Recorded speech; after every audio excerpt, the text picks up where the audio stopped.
King of worlds. In the heart of the African savanna, where the sun painted the sky with hues of gold and the wind whispered secrets through the grasslands, two tribes thrive side by side.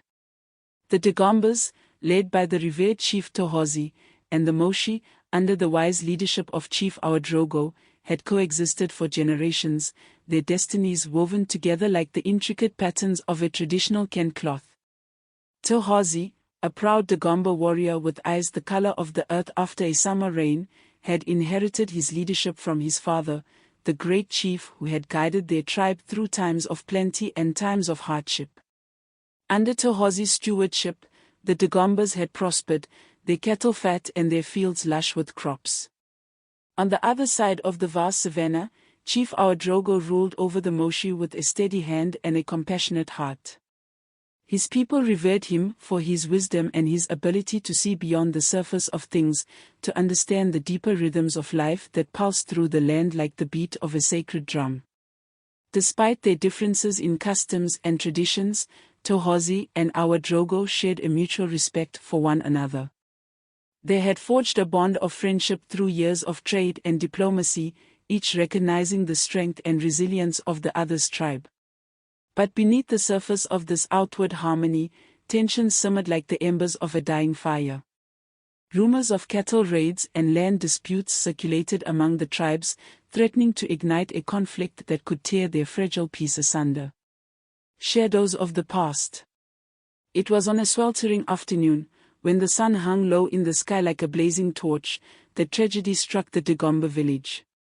A band of raiders, their faces masked by the shadows of the trees, descended upon the settlement like a pack of hungry hyenas. Tohazie, his heart heavy with sorrow and rage, rallied his warriors to defend their home. They fought with all the strength and ferocity of a wounded lion, but the raiders proved to be cunning adversaries, slipping through their defenses like water through a sieve. In the chaos of battle, Tohazie's beloved daughter, Ajoa, was taken captive by the raiders, her cries lost in the clamor of swords and shields. Tohazie watched helplessly as she was dragged away into the depths of the forest, a feeling of despair gnawing at his heart like a hungry vulture.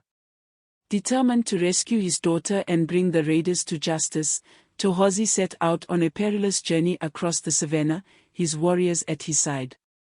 They tracked the raiders through dense forests and treacherous marshes, following the faint trail left behind by their fleeing captors. Meanwhile, in the Mossi village, Chief Ouedraogo received word of the raid and the abduction of Ajoa.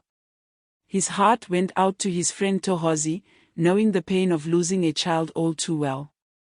For Ouedraogo had once suffered a similar loss, when his own son had been taken from him by illness many years ago. Determined to aid his friend in any way he could, Ouedraogo gathered a group of his finest warriors and set out to join Tohazie in his quest. Together, they would traverse the wilds of the savanna, facing whatever dangers lay in their path, in pursuit of justice and redemption. Trials of the Savanna. As Tohazie and Ouedraogo ventured deeper into the heart of the wilderness, they encountered a series of trials that tested their resolve and their faith in one another. They faced fierce storms that lashed at them with rain and wind, threatening to wash away their hopes like footprints in the sand.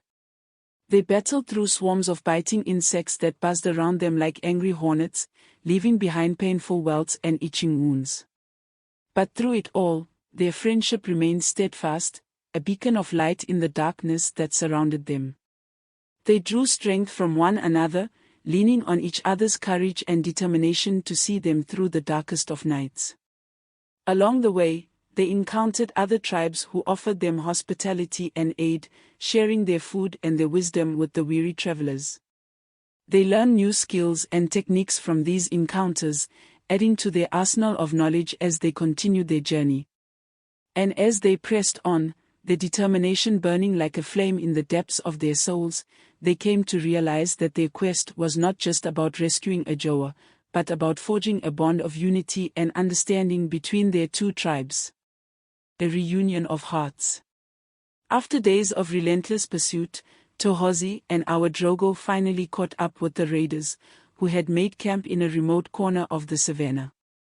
They launched a daring attack under cover of darkness, catching the raiders off guard and driving them back with the fury of a tempest.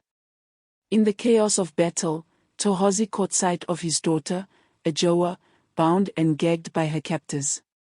With a roar of righteous anger, he charged forward, cutting through the ranks of the raiders like a scythe through wheat. Ouedraogo was right beside him, his sword flashing in the moonlight as he fought to defend his friend and his tribe. Together, they rescued Ouedraogo from her captors, her eyes wide with fear and relief as she was reunited with her father. Tohazie held her close, his heart overflowing with gratitude for the friend who had stood by him through thick and thin. As dawn broke over the savannah, painting the sky with hues of pink and gold, Tohazie and Ouedraogo stood side by side, their arms clasped in a gesture of solidarity. They had faced the trials of the wilderness together, and emerged stronger and more united than ever before. A new dawn. With Ouedraogo safely back in the arms of her family, and the raiders defeated and dispersed, peace returned to the savannah once more.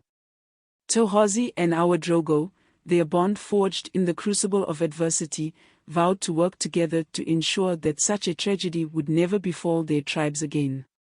They established a system of mutual cooperation and assistance, sharing resources and knowledge to strengthen their communities and protect them from outside threats.